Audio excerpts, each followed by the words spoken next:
All right, so ladies and gents, we're here with another Star Wars Galaxy of Heroes video.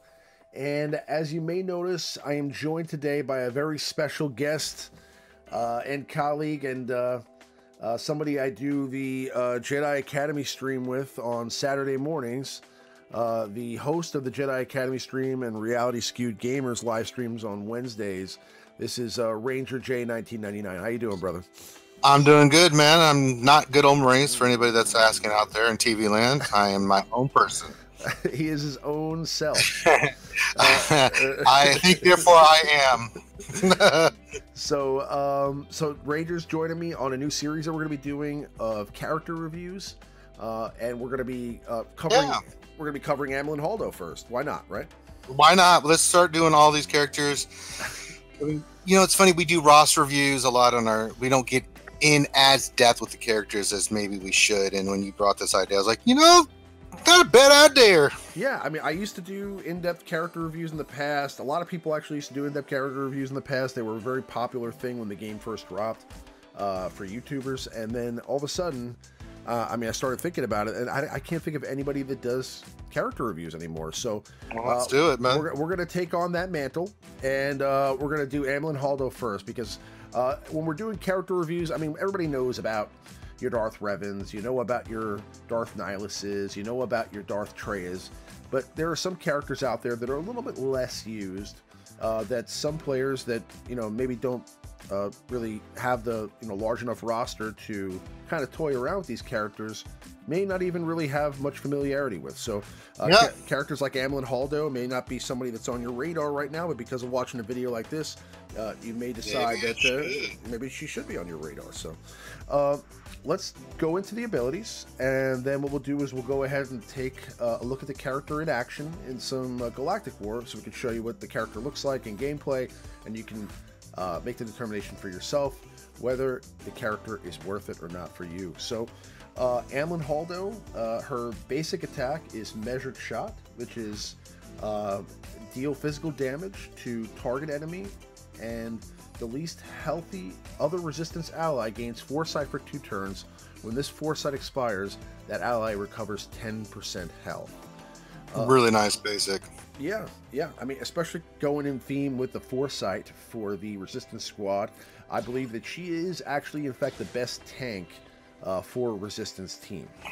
Yeah, that's a great point. Now, a lot of people ask, shouldn't you use her for a Zeta Finn squad? I tend not to. And the reason is you've already got 2 tanks, Poe and Finn, who can tank as well because he gets taunt in that team, right? The better fit for that team is Rose Tico, right? Mm-hmm. For this team, it's Holdo. Holdo is the tank that really you can add to your JTR team with R2, BB-8, Scav Ray, and with the foresight running around that, this really works for her and her abilities. Absolutely. Her first special, which is called Bunker Buster, is deal special damage to all enemies, inflict daze for 2 turns, inflict defense down and evasion down on primary target for 2 turns. So that's really nice. Really nice. Again, you have an area of effect attack, obviously great to affect all characters. AoE daze is fantastic. Okay, so yeah. Especially again in a team against the Revan team, because obviously they call in assist quite frequently, and being able to kind of render some of those characters unable to be called in for assist or for a counterattack, can be, fantastic, especially if you have a General Kenobi out there that's giving everybody, a counterattack. So, I mean, or retribution. But, just like anything else, you have to have good enough potency on the character to stick this AoE daze. And you're also inflicting 2 other debuffs, defense down and evasion down. So, she's great against, an evasion leader, even though you don't really see that much, these days. But she's also got defense down, which I think is kind of an underutilized debuff. We don't really see that too frequently on any other characters. And it also, it's also beneficial. I mean, again, it's one of those things where it helps you score more damage on your target, and You know, overall, an area of effect attack, like I said, that sticks days on the opposing team, you know, can be great. But, you know, because she does stick multiple debuffs here, you're probably going to want to make sure that you have some decent potency on the character. Yeah, we'll get into the mods here in a sec when we get to that part. But potency will be something you want to look at. This is her big deal. This is her big deal special ability, and it's effective against all those teams that call and assist each other, like Imperial Troopers, First Order, Bounty Hunters, because this daze goes in there, and for certain teams it's really effective because they have no way of cleansing that. A little bit harder on Basilisk teams and Revan teams because they can cleanse it. A little bit harder with Trade teams because they can get cleansed, right? But it does prevent other teams from being a call and assist. So this is one of those effective abilities that if you're facing this certain team, like a lot of people use JTR against First Order, right? Right. This one knocks First Order down because they can't do the call and assist with First Order Stormtrooper, an Executioner, an Officer, and it basically nullifies the team.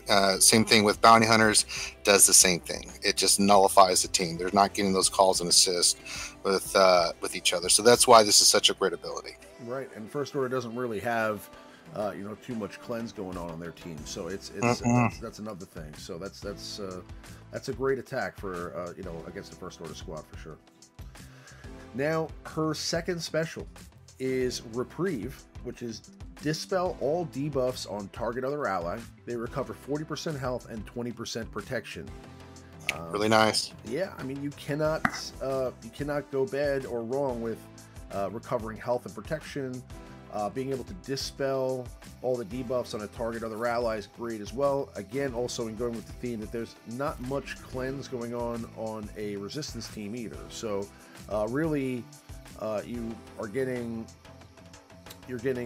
what is it, secret intel? Yep. With BB-8, you're getting a cleanse. You have a cleanse with does a BB. Sorry, R2 does. Yeah, he does. Yep, he has a cleanse.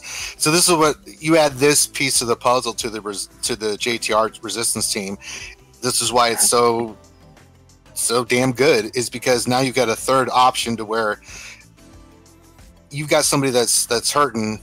Bam! Not only do you remove the debuffs, but you're also adding 40% health and 20% protection. That's nothing to sneeze at, and that's an ability you can use anytime. A lot of times I don't use this ability because you've got your BB-8, you've got your R2. This is the button. Like, oh no, I don't like that on my character. But you know, your secret intel isn't up and R2's abilities aren't being used. This is just another option. This is what makes the JTR team so good with her in there, is it gives you another option for cleanse. And that can really, with a lot of those AoE teams that are doing a lot of AoE effects and things of that nature, that's what's one of these things like, you're not putting that on my leader. Sorry. So that's what makes it so good. Absolutely. Now, her unique ability is Quiet Confidence, and that's when another resistance ally loses foresight, Amilyn Holdo gains taunt for 1 turn and recovers 10% health. While Amilyn Holdo doesn't have taunt, she has plus 50 speed, and all other resistance allies have plus 20% critical avoidance. So this is one of those Zetas. I always put Zetas in must have, nice to have. There are Zetas out there that you must have for a lot of teams. This is more into the nice have. Right. And I'm going to be doing this Zeta here soon. You know, there's a lot going on in the game right now, so I want to make sure my A-box was squared away and some other things, but I want to see how many Zetas are needed for C-3PO, but if it's not crazy, I have enough Zetas saved up that I will probably put the Zeta on her. I mean, if you really think about what that just said, she has 50 speed and all the resistance ally get 20% critical avoidance. On top of that, she covers 10% health, and she gains taunt for every time someone loses foresight. Well, foresight's flying all over the place with this team. Scav Ray does it for herself. JTR does it. R2, when he goes stealth, puts it on somebody. It's a lot of foresight. If there's an AoE going off, or you know, even if they're not targeting specific characters, you're going to get taunt on Amilyn quite a lot. So for Holdo, it's a really nice Zeta. The team is still really effective without it. Yeah. So you don't have to have it, but it's a nice Zeta. It's not a needed, it's nice. I agree. And that's the only reason it's not needed is because she already gains the taunt without the Zeta, right? Right. What you gain from the Zeta is 10% health and the 20% critical avoidance. So you already have the speed, and you already have the taunt, which are the two main components from that ability. But again, it doesn't hurt to have a 10% health or recover 10% health every time she taunts. You know, that's going to just help with the character's sustainability, and then also 20% critical avoidance for the team is always a nice bonus for the squad as well, especially considering you know, there's not a lot of protection on a resistance team. You know, characters besides the foresight for characters like Ray, Scavenger. I mean, she's a pretty squishy character, so having the crit avoidance can help out a little bit. But, yeah, crit avoidance is nothing to sneeze at. 20% crit avoidance is a big buff immunity to. So just to say, like, you're facing a CLS team where it's crit flying all over the place with Chewbacca and Han. 20% reduction on that, including all the other buffs you've got flying around, that will significantly save your team from those big hits that they tend to dish out. Right. Now, Amilyn Holdo is available in Dark Side 7C for 20 energy as a hard node farm. So she's gonna take you a little. She's gonna take you a while. She's a hard farm. She's a long, That's a hard farm. Yeah. She is the essence of hard farm. Not only is that, but it's 20 energy, so it's a lot of energy.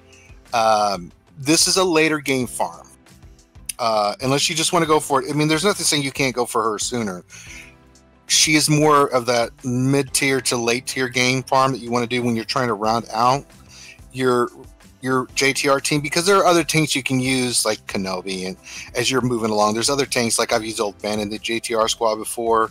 I've used Chopper in that team. She's the piece that really fits, but again, she's not on the top things that you want to farm immediately. There's other, I mean, we're always saying there's a certain pattern you want to go with farming. Be aware, unless you're buying crystals or you're buying other stuff, you do not want to be going after her.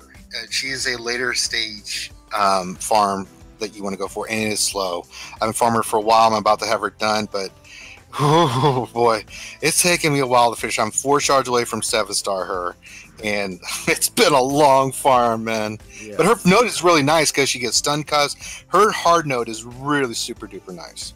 You get some nice pieces, and yeah, I mean, again, it's one of those things. I agree with Ranger that, you know, I wouldn't say she's your primary farm, you know, in the game. And if you already have a Kenobi, you can get away with that. But ultimately, she is the better component, you know, long term if you want to, you know, really enhance your JTR team, and she does add a lot of value. So, you know, as far as the mods are concerned, what would you think are the best recommended sets for her? I mean, right now we have a mod loadout equipped for her from another character, so that I was able to utilize the character for some gameplay here today. So these are not necessarily the ideal sets that we have equipped on her right now. But no, ideally you want. I have, for me personally, this is how I modded her: a defensive set, a potency set, and a tenacity set. My primary focus is I don't care about speed with Holdo. Right. It's about health, protection, tenacity, defense, and potency. That's all you really care about. She's not a damage dealer. She's not going to hit hard. So you basically want her to be as tanky as possible. She has her armor sucks. Right. So she's not. I mean, her health protection is okay. Her armor's not the best, so you want more health and protection as much as you can get on there. So I went health, protection, defense to reduce the damage she takes, plus tenacity, so she has less chance for debuffs and stuff of that nature. Yeah. She can cleanse, but it's still, the point is, you want to make her tanky as best you can. You know that you can only get her armor to so high, she's still going to take some damage, but she's in the JTR team, so Foresight's flying around. You're going to use R2 to put Foresight on. So there's going to be a lot of buffs flying around that will help her, but that's where you really want. You want that potency set. Yeah, her potency, you know, to be able to land those debuffs as well.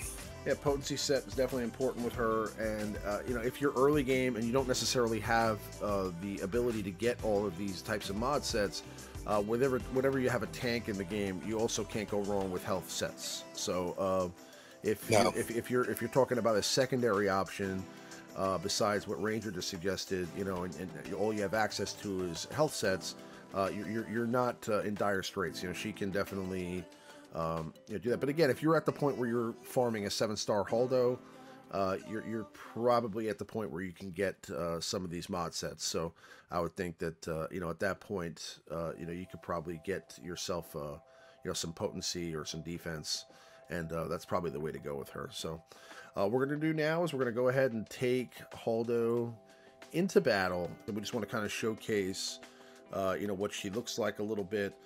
This is not obviously you know, arena meta level gameplay, and she's not really necessarily meant to be an arena meta level character right now, because you know, the meta is you know, Jedi, but she can definitely give you a lot of help, and she, you know, provides a lot of value in that she can really do everything you need out of a tank and protect the squad, keep everybody from, you know, getting you know, major damage. Now we're going to go ahead and use the ability here, even though nobody needs to be cleansed, just because I want to show you guys what it does. Let's go to BB-8 here, who doesn't have full health and protection, and see if we can give him a bonus here. And you can see it just basically gives him a boost in health and protection. It didn't really help out there because, again, you know, we're in a situation here in Galactic War where we're probably going to take this team out here with minimal effort. But overall, you can see that she definitely, you know, does add a lot of value here. She's a great character, and she's somebody that should definitely be on your radar if you run a Rey Jedi training team, or any resistance team for that matter, because, you know, she's probably the best tank for a Rey Jedi training team. Even though Poe is a fantastic tank overall as well, I think that, yeah, I think that the synergy just works differently, and it's just more effective with the two squads working separately. You know, Poe with Zeta Finn is better synergistically with the exposed, you know, and Holdo just synergistically makes more sense with JTR, and I think that's what they designed her for. Exactly. But again, you know, we just wanted to kind of show you know, what this character can do, and just give you guys some background on maybe a lesser used character like Amilyn Holdo. You don't necessarily see Holdo, you know, all over the place, either in TW or in arena. And for those of you that you know, wanted to see what the character can do and know a little bit more about the character, you know, I hope you enjoyed the video. But Ranger and I will be, you know, continuing to do more character reviews, and trying to touch on some other characters in the game, and just giving you our thoughts and perspective on them. I hope you guys enjoyed the video, and you know, I hope you guys leave us a like, you know, do subscribe to the channel, and you know, come back for the next one. Later, guys. Yes, Master.